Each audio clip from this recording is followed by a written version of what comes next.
welcome to everyone joining us today.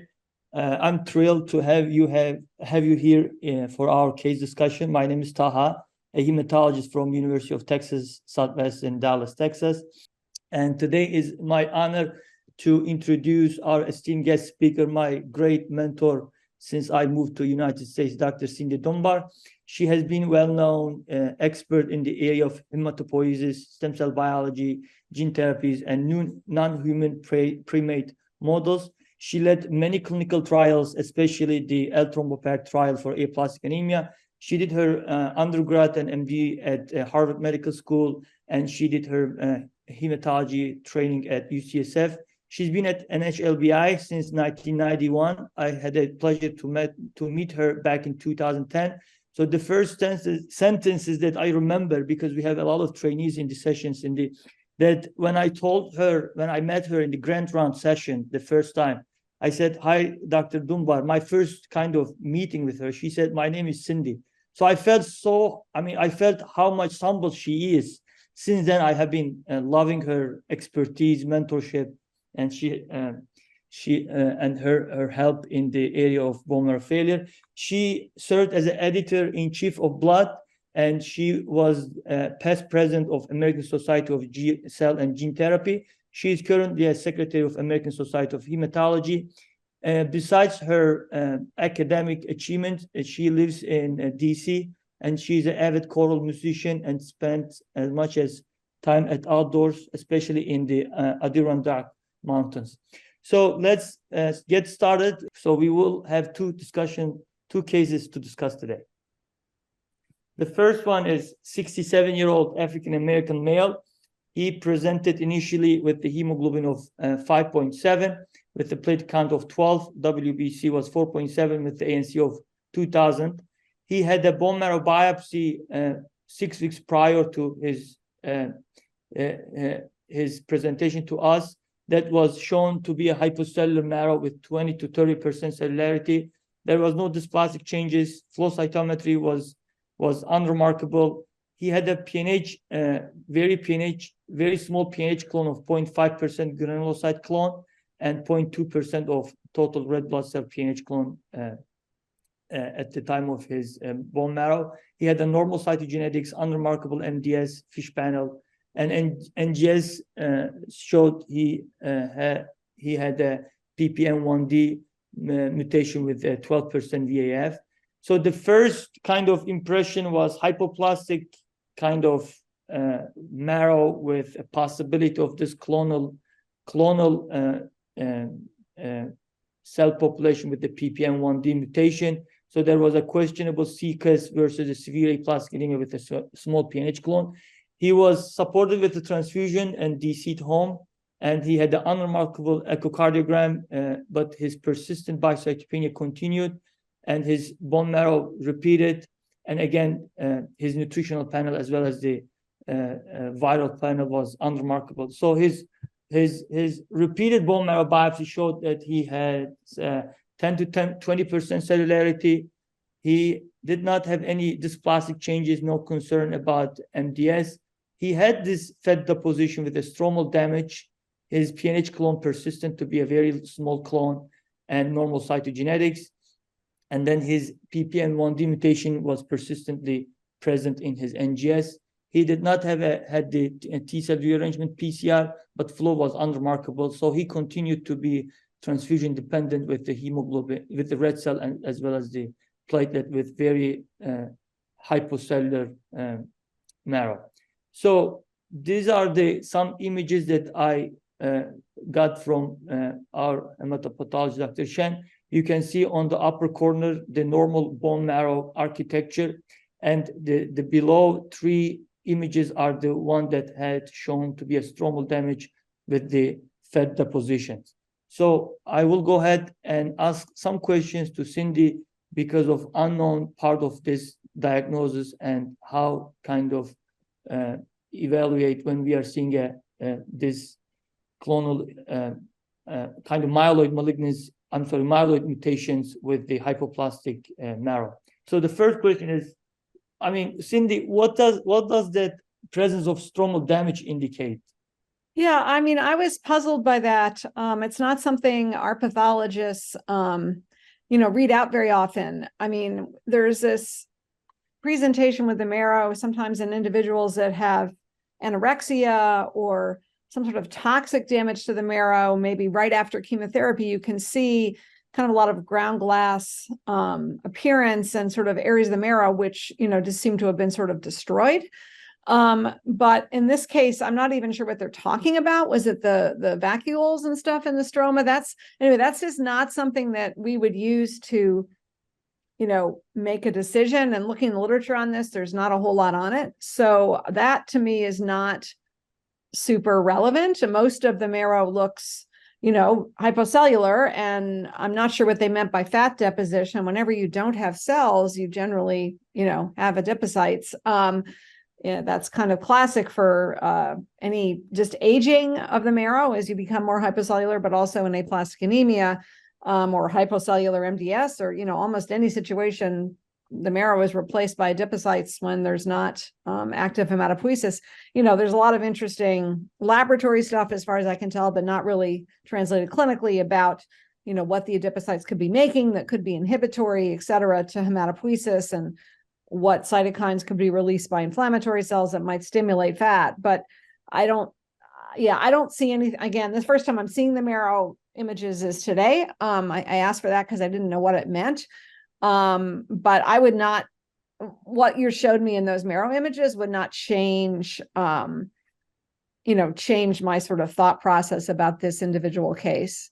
It's not like once in a while we would get a patient that came in with just, it looked like, a nuclear bomb had gone off in their marrow or something. And, from what, who knows, but a few cases I remember which had a really unusual sort of ground glass kind of replacement of the marrow, like some sort of toxic insult. And those patients, didn't do well. And, the one or two I can remember from years ago, I don't think we ever knew what could have happened, but maybe a massive autoimmune, event that wiped everything out, maybe a viral infection, who knows, but that's not what I'm seeing here. So I don't think I'd change anything about treatment, moving forward with treatment and diagnosis on this patient because of the changes you just showed me in the marrow. Okay. So I think it's also kind of answers the second question, the fat deposition, Right. because of the hypercellularity.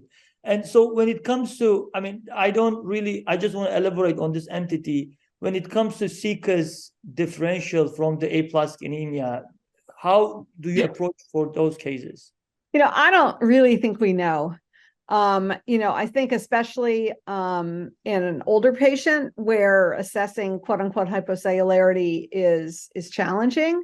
If we look back at the very large series of patients with aplastic anemia where we had good outcome, this is Neil Young's work with a Japanese group, looking for somatic mutations and looking at outcomes and whether patients, responded to immunosuppression or what their, progression-free survival, et cetera, was, it was, the impact was really pretty small. And you sort of had to have a very complicated, sort of model to find an effect of either positive or negative in most mutations.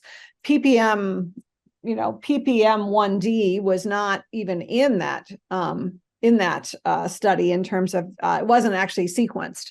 It certainly has been seen in marrow failure cases since then. In some ways, because it's in the TP53 pathway, it's a little more worrisome. But in general, I think if a patient is presenting with, the potential for what's a hypoplastic marrow or, could be aplastic anemia, and, they're clinically, their counts are such that you want to treat them because they're, very thrombocytopenic and anemic in this case. You have some time in this patient because his neutrophil count's pretty good. I don't think that CCUS is really a useful tag for this patient. I think of CCUS as, patients that have a mild cytopenia and you're kind of working that up and you do, sequencing and you find a clonal mutation. And those are the patients that have, generally been followed and looked at in the CCUS, most of the CCUS studies are not generally patients with really profound bicytopenia. So I don't think in this case, it's a very useful designation. And I think, CCUS is, we don't really understand yet, exactly what the underlying problem is in each of these groups of mutations, or what allowed clones to grow out. We think in aplastic anemia, some of these are escape mutations, and just the mutations that are favored in a setting of an inflammatory autoimmune marrow attack microenvironment. And it's a very stereotypical set of mutations where DNMT3A and B-core tend to be quite common, and TET2, is not, which is interesting because in de novo sort of, sequencing studies looking at aging and somatic mutations, TET2 is more common. So there's clearly, particular types of microenvironments that favor particular kind of clonal escape. But I don't really know yet what hypoplastic CCUS is or what that means. And since we don't really have, there are beginning to be clinical trials for quote unquote treating CCUS, but I really don't know how I would allocate patients, Okay. like a patient like this with really severe cytopenias. Especially thrombocytopenia, I don't think I'd put them on a trial for CCUS with, an anti-inflammatory agent. I think I'd, if there's a chance he has, aplastic anemia that might respond to immunosuppression, or we'll talk later about transplant, I would sort of not make a big deal out of this mutation because I don't know what it means yet. And you have time. Again, he has good neutrophil counts. So he needs treatment, but that'll come later when we talk about transplant or not in a 67-year-old.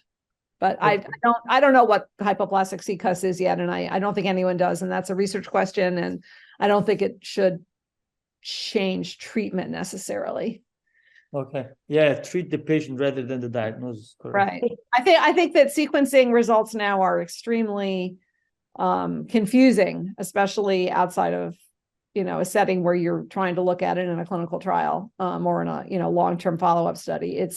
I think it's really confusing, and even more confusing, obviously, when patients are getting sequenced, when they have no symptoms and normal counts, right? But that's a whole nother question. Yeah. So how do you approach for elderly aplas like this patient? How would you approach to this patient? You didn't tell me a lot about his, the rest of his, underlying, health conditions, but, we really have not excluded patients for age in our, in our ATG CSA or ATG CSA plus anything else clinical trials. We have had generally, we obviously, the older the patient, the more heart disease they have, the other complications they have, we're, much more careful potentially with hydration and sort of attention to internal medicine and all the managing the complications of fluid shifts and everything with ATG initially. But, we have treated patients up to, I believe, 87 in our trials. And, we have not excluded patients for age. It's actually currently in the NIH and, clinical trials sponsored by NIH, you're not allowed to exclude patients for age per se, unless you can, you can, in transplant or whatever, you can put a rationale in and show data on that. But there's not really any data saying that, that it's a bad idea to treat them with immunosuppression. On the other hand, if it's a very frail elderly person with a, heart failure, an ejection fraction of, less than 30%, and, ongoing, difficulties with renal failure, or, really poor renal function, so they're not going to do well with cyclosporin, that's a whole nother story. But just age per se, from what you've told me about the 67-year-old, you probably would have told me if he was, on dialysis or in heart failure, we would not consider age an issue for giving immunosuppression. In terms of age and considering upfront transplant, I don't think that we or most people would do upfront, say, haplo transplant in marrow failure for a 67-year-old. But, I think the age at which you would consider, going straight to transplant, is certainly going up, but where people are drawing that line, is changing kind of all the time, and depending somewhat on the institution and also depending on the donor. But now that it looks like, haplos with post-transplant cytoxin, can be very well tolerated and maybe as good as a MUD.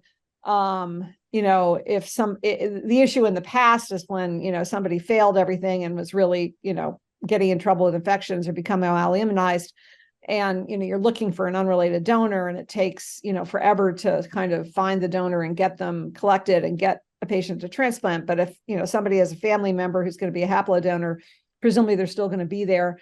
So it's not as sort of fraught, the decisions about, when you move to transplant, as they were when you were using a MUD. Anyway, we'll talk about some of that later. Yeah. So before I will move to the next question, are you favor of using this attenuated, the half dose of regular ATG? No, we never do that. No. Basically, if patients are going to get into trouble with ATG, they get into trouble pretty quickly. Things that we do is change the infusion to over 24 hours instead of over 4 hours. What we don't do is spread it out over time, like give it over more than 4 days. That just makes serum sickness much worse. The original regimen was actually over 2 weeks, and that was really quite disastrous. By the second week, everybody had serum sickness. We do not, if somebody has a major heart attack, or, if something drastic happens, yeah, we would stop. We've sometimes had to stop after 2 days, very rarely, literally, for somebody who had a heart attack or a head bleed or something, really catastrophic. Usually more likely just, persistent sepsis from their ANC of 0, and they, came in septic when we started treating them, or they had a head bleed, something like that.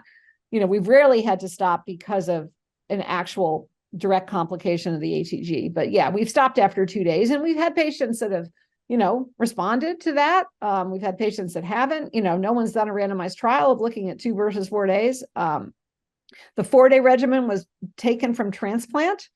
That's just the dosing and the regimen came originally from patients that rejected their grafts after transplant and had autologous recovery, and actually, their aplastic anemia went away. So that was the whole clue, that potentially aplastic anemia was an immune disorder, and that high-dose immunosuppression could result in remissions even without, an allograft taking. And so, yeah, no one has done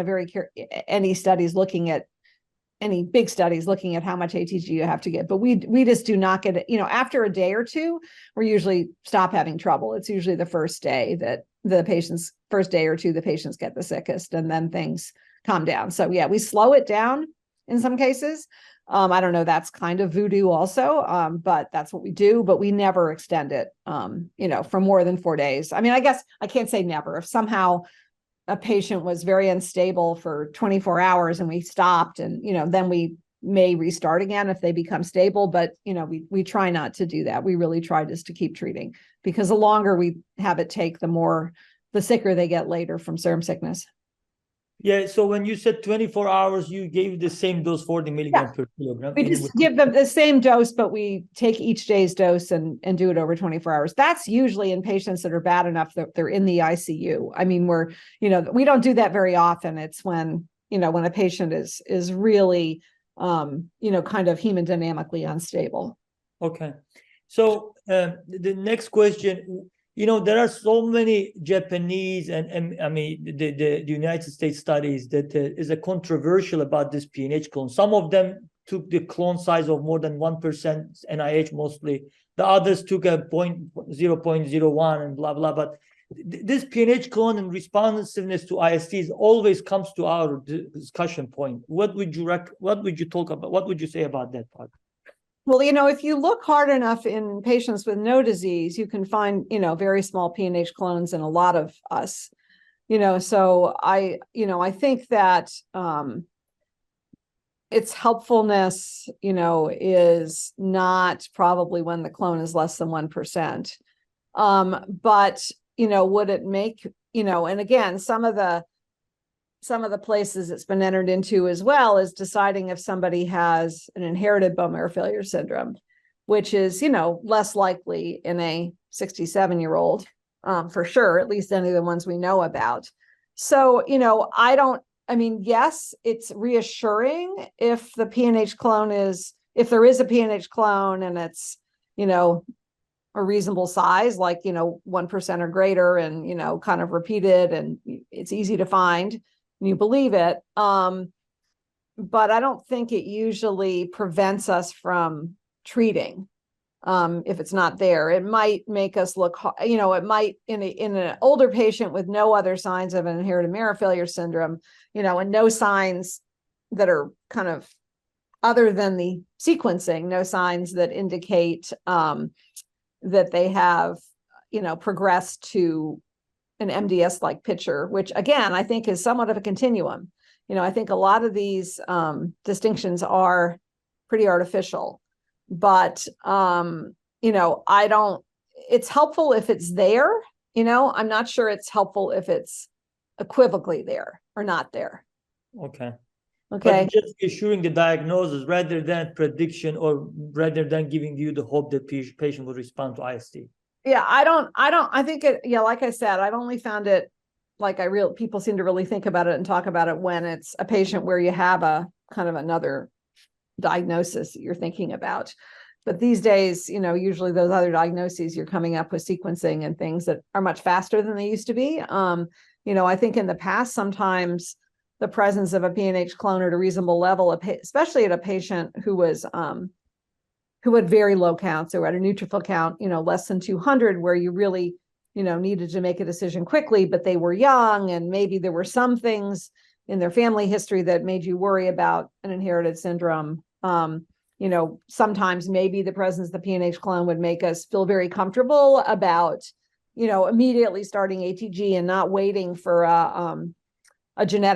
whatever genetic testing we had at that point, which may not have been much. It may have been telomere length. It would sometimes push us to feel comfortable treating. But I think these days you can get, data back quickly, although still, if someone has a PNH clone, ANC of 0, or even just an ANC of 0 and nothing else to say, an inherited marrow failure syndrome, we would treat right away and not wait for cytogenetics even to come back.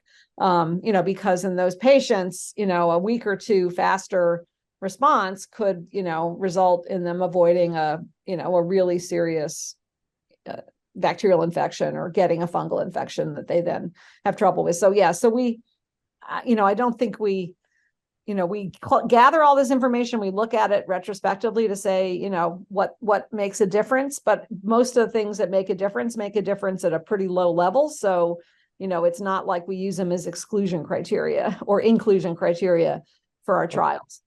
No, that's a great, very, very understandable. So the next question is, it's a little bit elaboration, or a little bit too much, but is there any mutation that you will be really pushing for transplant, even the age of, like, let's say 50, because the cutoff is 40, or we follow 40? What will be the mutation with the VAF? I don't know, TP53 maybe, and a VAF that's, I don't know, more than 10 or 15%. Is it increasing over time? Did the patient have any prior, a patient who had prior exposure to radiation or chemotherapy or anything that would, be associated with sort of a secondary, myelodysplastic like syndrome, even without dysplastic changes? But, most of the time, if they have that, you're not even calling them aplastic anemia, and you're, sending them to transplant right away.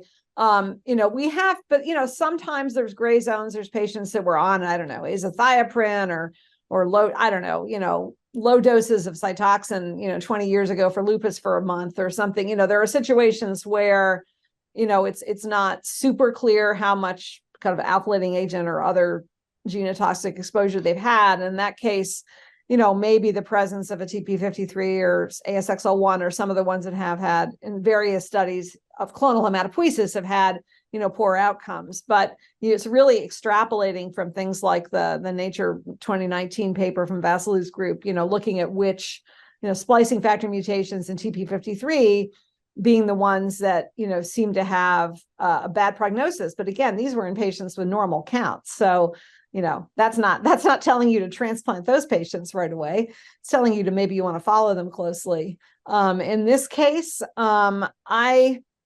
not at this point.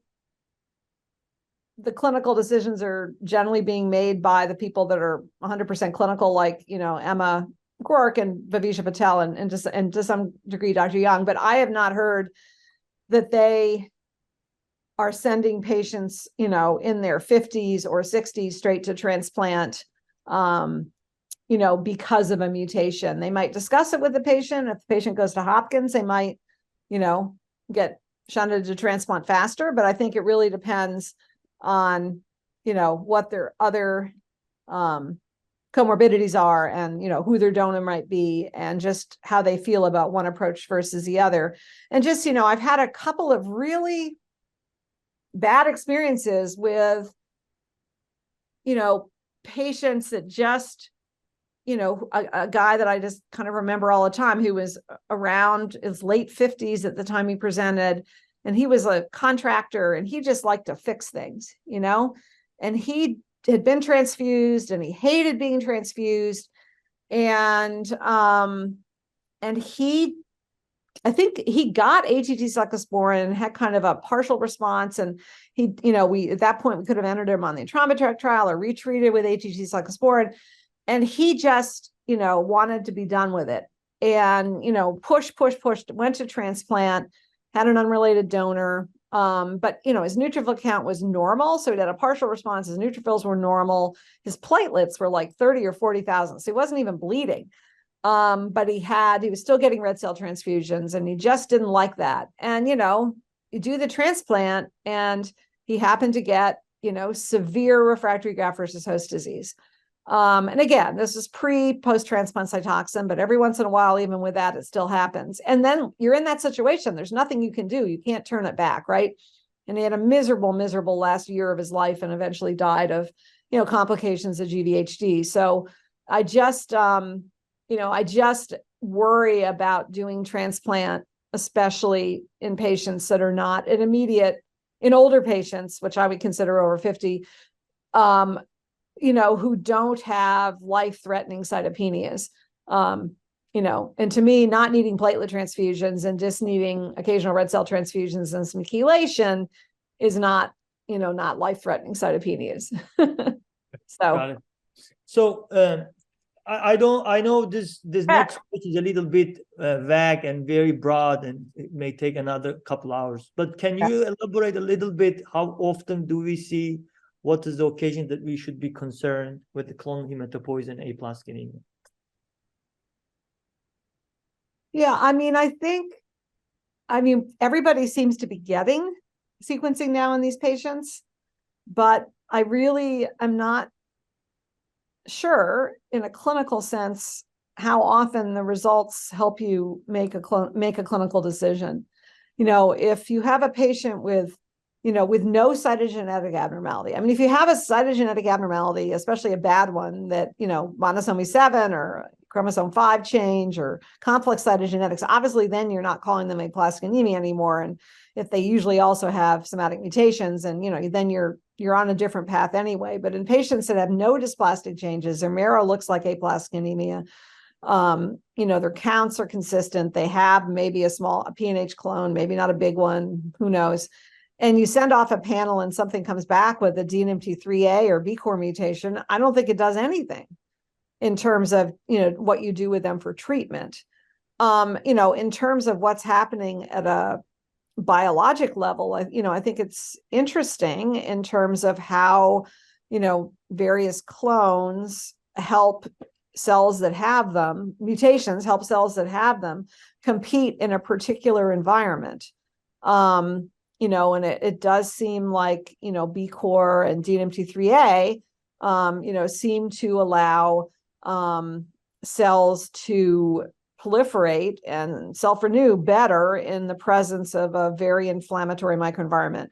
And there's, work from Jennifer Trowbridge's group at Jackson Labs. And, I'm not always wild about mouse models for most things, but marrow failure, they're hard. But, she has done a lot of work on, sort of the interaction of DNMT3A and other, particular clones, and either an age microenvironment or an inflammatory microenvironment. And Catherine King at Baylor has done, work as well looking at this. And, DNMT3A really does seem to have a interaction with an inflammatory microenvironment that allows it to, have an advantage and appear. But it's really one of the most benign in terms of, transformation to, acute leukemia. In the multivariate complicated models they use to show whether clonal hematopoiesis mutations impacted an outcome in aplastic anemia, DNMT3A did have some negative, predictive value for response, but, it wasn't big. And BCOR had positive predictive value, and that's sort of interesting because they both seem to arise in this setting. And what's also interesting that even in, in some of the inherited marrow failure syndromes, some of them do have BCOR, especially RUNX1, and RUNX1 also seems to be quite an inflammatory microenvironment in the marrow. On the other hand, it has a very high much higher predisposition to go on to leukemia. Whereas, in telomeropathies, it's not, particularly common. So, and that's a situation where the marrow is hypocellular and the stem cells are not very healthy, but it's not inflammatory. Okay. So I think that, that is, but I don't really think we fully understand why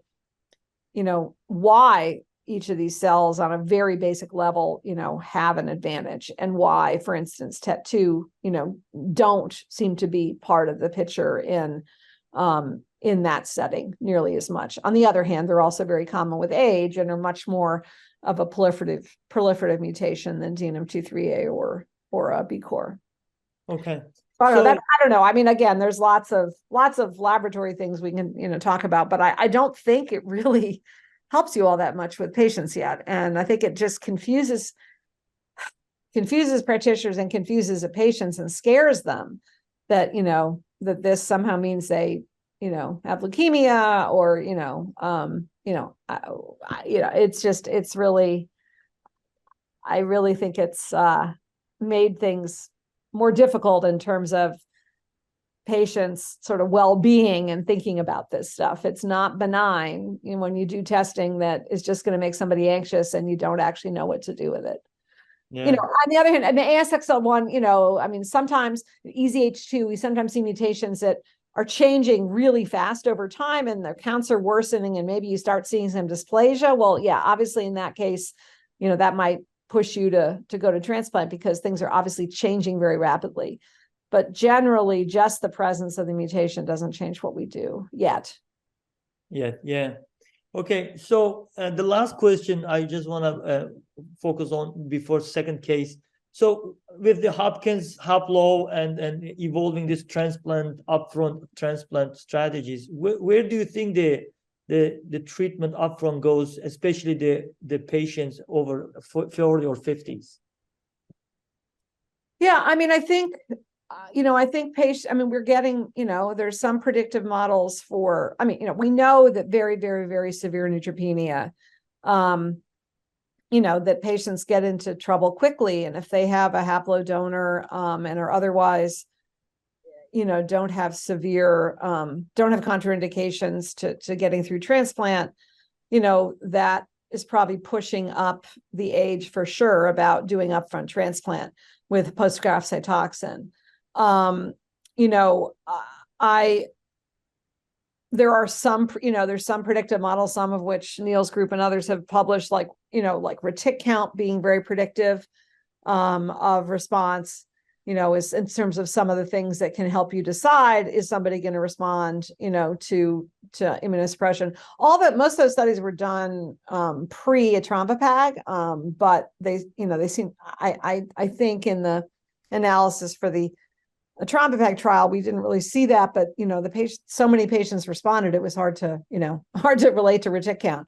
But I'm not, again, I'm not a transplanter, and I'm actually, if I got aplastic anemia right now, I'm a healthy 64-year-old. I would not go to transplant, I just, but, I guess I just see too many transplant complications, and I'm quite confident of getting patients through immunosuppression, and, thinking I have I have I have two daughters, so I have two haplodonors out there. They've never been pregnant, I could probably use them, although I am CMV negative. So that makes me kind of riskier for transplant from a CMV positive donor. I have no idea if my haplodonors are CMV positive or negative. But anyway, those are some of the things I would think about. But I sure wouldn't, I just, over 60, I don't think I'd be pushing it. On the other hand, we've had, an occasional refractory patient who has gone to haplo transplant with Cytoxan at Hopkins, and, a 67-year-old who's out there playing golf. And, so we do have, it definitely can work very well when it works. But if you're just sort of looking at trading, needing red cell transfusions versus, complications of high dose cyclosporin or other calcineurin inhibitors, and having kidney problems and having any degree of graft versus host disease, it's, you're trading one chronic disease for another. And I'm not sure it's in many cases worth taking that risk up front. But, maybe I'm just, I saw too many transplant disasters over the years. So maybe if I worked in current transplant centers, I'd be more positive. But so we'll move to the second case. This is a 71-year-old Caucasian female presented with unremarkable nutritional vital workup. She had a pancytopenia for 2 years. So this is at the time that I'm presenting. So she had this for 2 years. The initial biopsy was 5% cellularity. She had loss of X chromosome with unremarkable MDS, no morphologic changes. She had very small PNH clone. She was diagnosed with aplastic, small PNH clone. She was given the horse ATG and then continued on cyclosporin. EPAC was the day 14 started. Anyway, so she did not respond by 6 months, refractory aplastic, and then she was switched from cyclosporin to tacrolimus, and then she obtained the CR after a couple months of being on tacrolimus. And then she maintained on tacrolimus and Promacta, and she started to be weaned off from Promacta, and tacrolimus was also weaned off slowly, and she relapsed. And despite that, we placed her back on her regular dose of tacrolimus and 150 Promacta, she did not respond, and she failed to respond and became a transfusion dependent.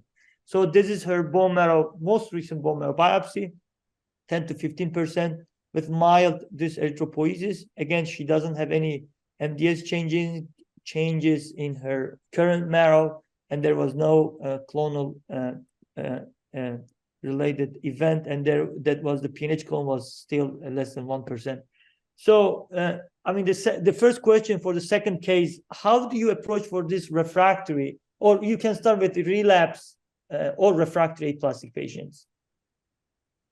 Yeah, the fact that it's a very strange story. The fact that she responded 9 months later, when she was switched to tacrolimus, I didn't hear her original accounts. And when you say at 6 months she was refractory, had she had any improvement? And did she continue to be a transfusion dependent with red cell and platelets? This is one of my patients. Yeah. Okay, so she really had no change in her counts at 6 months. No, she depended to be a weekly transfusion dependency. Yeah. Okay, and then over the 3 months when she was switched to tacro, she really became like her platelets went over 100,000 and her hemoglobin went up to 112, and then that was the time we started to wean her off from Promacta and tacrolimus. She hated tacrolimus because of hair loss, because of taste. Okay, and was she actually taking her cyclosporin? She was off cyclosporin. She was switched. But when she wasn't responding, was she actually taking this? Yeah, she had the level of more than 300 trough level. Wow. Yeah, I'm not sure I can remember ever, hearing a case quite like that. In terms of, we definitely see patients who very slowly, improve and may not hit criteria for response at 6 months, mostly in the days before a thrombopag. That it could take quite a while, but this is really strange. And, I assume that this was still, immune-mediated aplastic anemia. She had some, but on the other hand, what was there something else going on that we don't understand that was causing her marrow failure? A viral, I don't know what exactly, but it's a quite an unusual story. We these days we usually try Campath in these patients. Or retreat with we try rabbit ATG. I'm not really really sure that we're convinced it's beneficial compared to horse ATG. It doesn't make much sense to me given the upfront trial showed a worse outcomes with the rabbit ATG. But Campath tends to be easy to give, and if she really hates tacrolimus or cyclosporin, we don't give it with it. I'm not sure why that is too. We never tried it in combination, but that's usually the next thing we would try in a patient like this. And in the various studies, response rates somewhere in the sort of 40% range.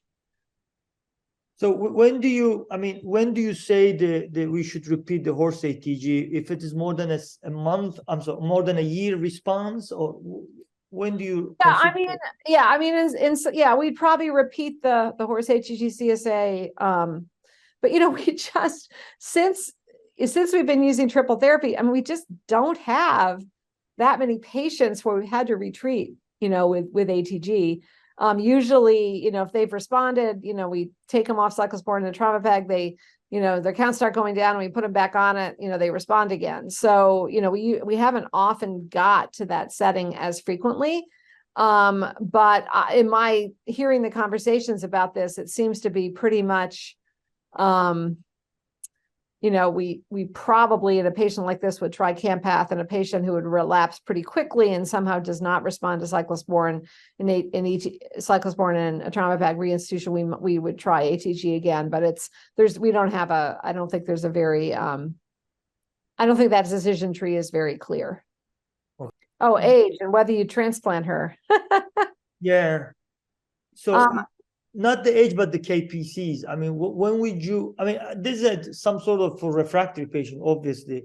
But when, I got your sense about transplant. But when would you say for sure this age and KPC is prohibits me to offer her a transplant, even she is a relapse patient? I know that Hopkins has done patients over 70. I think if somebody is in really, really good shape and their counts are bad enough that they're really, having to get platelets, 3 times a week, or they're refractory.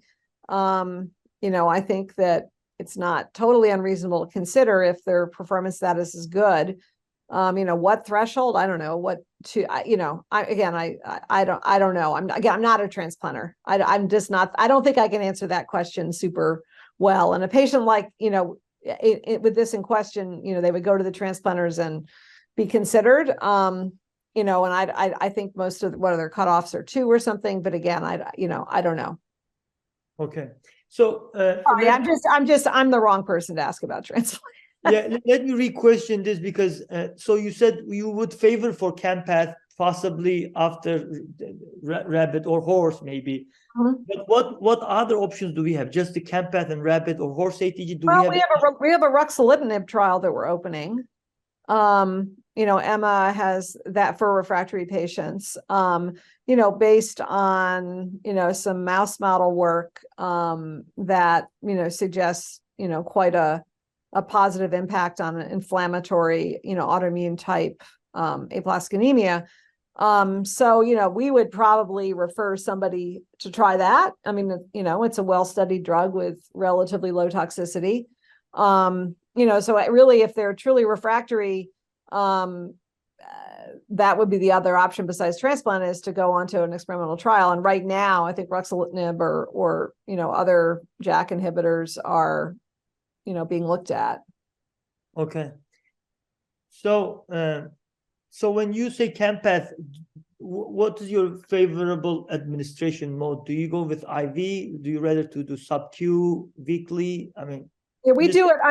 We usually send patients home to have it done. And right now we don't have open trials, but it's sub-Q. Okay. Yeah, and I mean, again, I don't have the dose on the top of my head, but Okay. it's No. it's in all of it's in the papers. And again, I wasn't involved in that work, so Okay. whatever doses in those papers, it's well tolerated. And you have to, Yeah. you had to go through some hoops to get it from the company formulated the right way, but it's doable. Right. Yeah. We use 10 milligram weekly one. Yeah. So the next question is a little bit again futuristic or some sort of your thought process or your thoughts about what do you think about avatrombopag? A lot of trials from China or luspatercept or high dose, and I did see this high dose end plate for refractory patient 20 microgram per kilogram from Japan study. I mean, do you believe it? Or I mean, I think the avatrombopag, I believe it. I mean, avatrombopag, there was a study from Korea. There's no reason it, it basically binds to the same site in the receptor as L-trombopag, I believe. It has less liver problems. I think that it's probably, we started with the trombopag because all there was. I mean, avatrombopag may be, better in terms of any side effects or anything. So I think that's probably perfectly fine. It's just that all the data and the approvals are for trombopag. So you're probably going to have more trouble getting it for a patient unless there's, some specific case you can make in terms of, liver toxicity or something that you can justify getting it. High dose end plate. I mean, yeah, there's been some small studies with end plate. I mean, the question is, and I don't think Andre did this work, the fact that our work on showing, I mean, my highest cited paper in my whole career was actually the paper showing that TPO levels were low in ITP and high in aplastic anemia. And we just did that because I had a friend that developed the ELISA at Genentech, and we had stuff in the freezer for those two cohorts of patients, and we thought it was going to be high in both, but the fact that it was low in ITP is one of the reasons people went on to treat ITP with TPO agonists to start with, and it worked, and that was great. So that was probably my most important contribution to medicine at this point. But we used it in aplastic anemia because, again, the first trial for trombopag we did because there was nothing to give refractory patients. We were pretty sure that in the community, there's a drug out there that's supposed to increase platelets. These patients have low platelets. They were going to get put on it, and it seemed like it was better to do a trial and see if it worked. But frankly, we didn't think it would work. We thought, okay, maybe if we're giving really high pharmacologic doses, maybe it could work. So we were frankly quite surprised that it worked. But we knew it was a drug that was well tolerated, been well studied in ITP. It was about to be approved. So we went ahead and did this trial. And I must say, we were all very surprised. And it was, kind of at a fellow that needed a project. I mean, I'm not kidding. I look back at it and I'm just sort of amazed that we did it in the first place and that it worked. But then Andre La Rochelle, who was in my lab at the time and eventually became independent, did a study to try to figure out why it was working when TPO, when the TPO levels, endogenous TPO levels were so high. And he, published this work. It was a plenary session at ASH in 2017. The paper, I think, came out a year later or so in Blood, showing that if you added interferon, which is one of the inflammatory mediators that's been shown to be high in the marrow of aplastic anemia, that it inhibited, hematopoietic colony formation in vitro and inhibited engraftment in vivo and xenografts. And if you added TPO, it didn't have any impact. But if you added a trombopag, it actually rescued proliferation and engraftment of stem cells. So then he went on and tried to figure out why, and basically found that it seemed like interferon was actually binding to TPO and blocking interaction with a low affinity receptor, the low affinity MIPL TPO receptor, and that trombopag that didn't, obviously didn't bind to interferon. It's totally different. It's a small molecule, and it was able to still signal. So, that was the theory about why this worked. So giving high dose end plate, I don't know. I mean, end plate, this molecule is, whether or not I don't think he modeled end plate, which is a to figure out if it would, have the same, but it is a TPO related peptide, unlike, it's a protein, so it could, still be blocked, and, probably should have done those studies, but I don't think he did.